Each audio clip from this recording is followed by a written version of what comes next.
Hello everybody, welcome back to Gray's Training Ground. Yeah, it has been a little while, hasn't it? Today I'm going to show you guys pretty much how a build goes. And I know a lot of you are going to go, well Gray, I've already known all this stuff for a long time. Well, you know, Scar of the First Sin just came out. People are really just starting to get into the Soul series because of Bloodborne. That was huge. And everything like that. So I thought I'd introduce a video for the newcomers who don't really know what they're getting themselves into whenever they throw souls into a stat. And I'm going to show you exactly how this goes. Now this is my cleric build. This is my own personal favorite type of build. But I'm going to show you the stats on him. And that's not the correct button.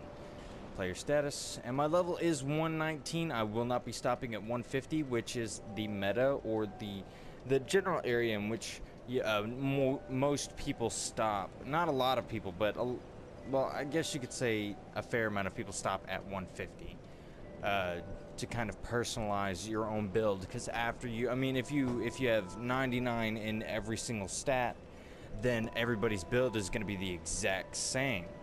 So that's why everyone stops at 150. So the thing about it is vigor. We're going to go into that for a whole second. It's pretty plain and simple. It's HP. It's how much damage you can take. It's how many life points you have. Endurance. Actually, all of these stats, on a side note, have a different secondary or third type of stat that it will also increase, and I can show you that in a little clip. If y'all need me to, I will be making series out of this. Stamina, how many times you can swing. The little green bar is your stamina, and every time it goes up by 1 point. And of course, it's how many times you can swing your weapon, and that is very important to keep track of, because you cannot roll, you cannot run, you cannot swing your weapon, you cannot block with the shield if you do not have stamina. Now vitality, you see the percentage in the bottom right hand corner of the screen? That is your percentage of weight load. After 70%, you start fat rolling, and I can give you an example of a fat roll real quick. Let's just throw on the heaviest thing possible. That's a fat roll. You saw how slow that was. Now, let's take off a couple things. That's a regular roll. This is an extremely fast roll. And you see how fast your stamina comes right back. The lower your equipment load, the better your stamina management can get. Plain and simple. And this is a build in progress, so if you're wondering about why some of my stuff is like level 3 or 4, then that's why. This is an incomplete build so far, as you probably already surmised. Let's go ahead and jump into the next set of stats. Let's go ahead and get into the damage dealers. Strength, dexterity, intellect, and faith. Now, I've decided to make this a faith-based build, a strength-faith build, which is my favorite. I call it my cleric knight, or like a paladin build, so to speak. I put mostly into strength and faith, and then some into attunement, which actually increases my slots for my spells. It's how many spells you can carry. And strength and dexterity. Let's go ahead and get into that. With strength and dexterity, you will automatically get a percent of attack, which is right here.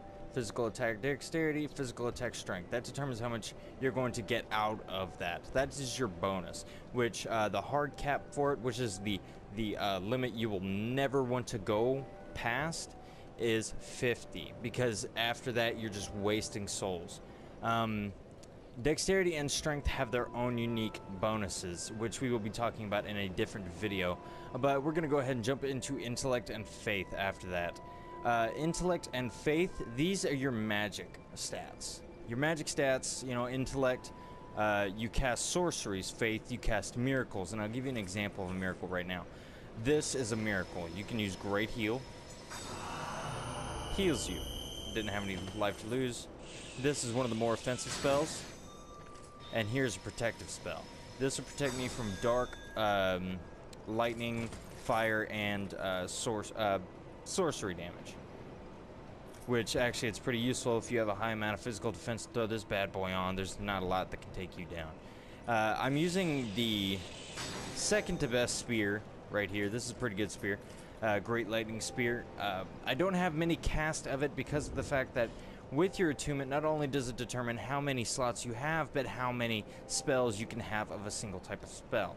And let's go ahead, and since I've already pretty much explained attunement, which is this one right here, attunement. Attribute governing number of spells that can be attuned, boost spell casting speed. Oh, right, it also increases your spell casting speed, so the more I have, the faster I'll do this.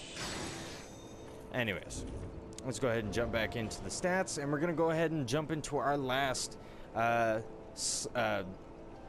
stat, adaptability. Now, adaptability is very tricky.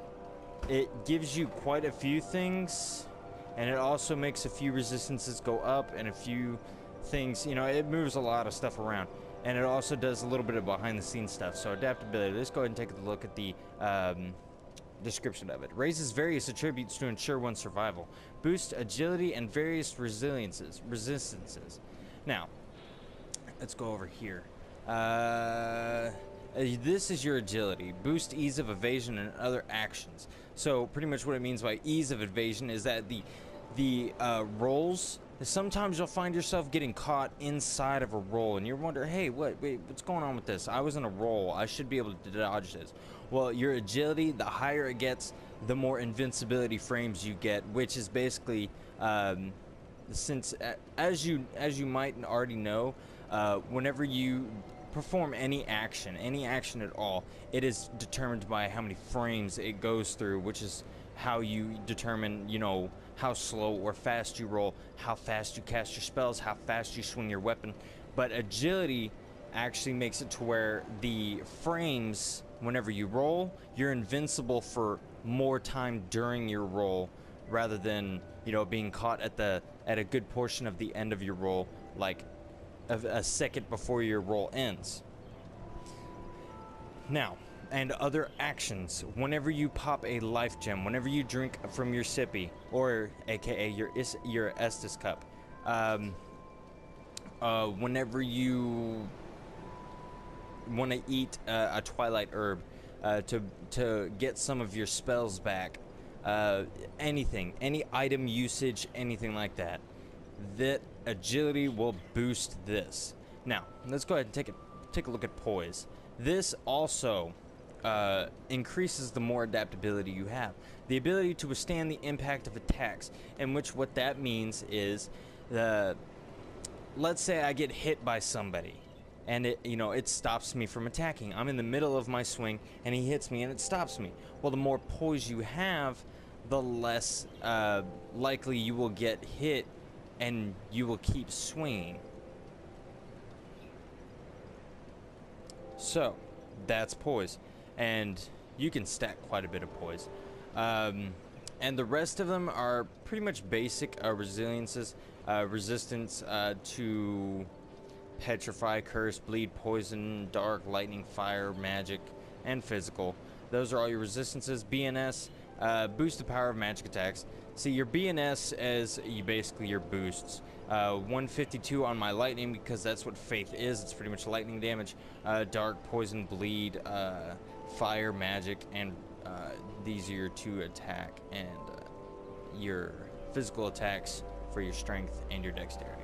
And I think that covers just about everything. And if you're curious, the one with the arrow up there in the top bar of your status screen, with the arrow to the right, the 18,827 is in fact how many souls it takes for you to level up, and that is your requirement for that level.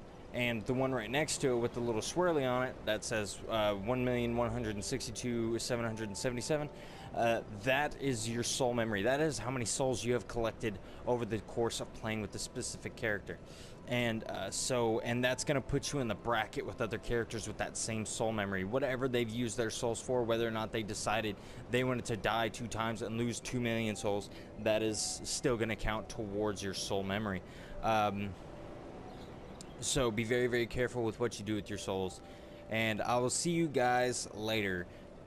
because that covers just about everything in the stats menu. We will be covering scaling and weapon buffs in the next video. I hope you guys have a great day, and I'll see you guys next time. Bye bye.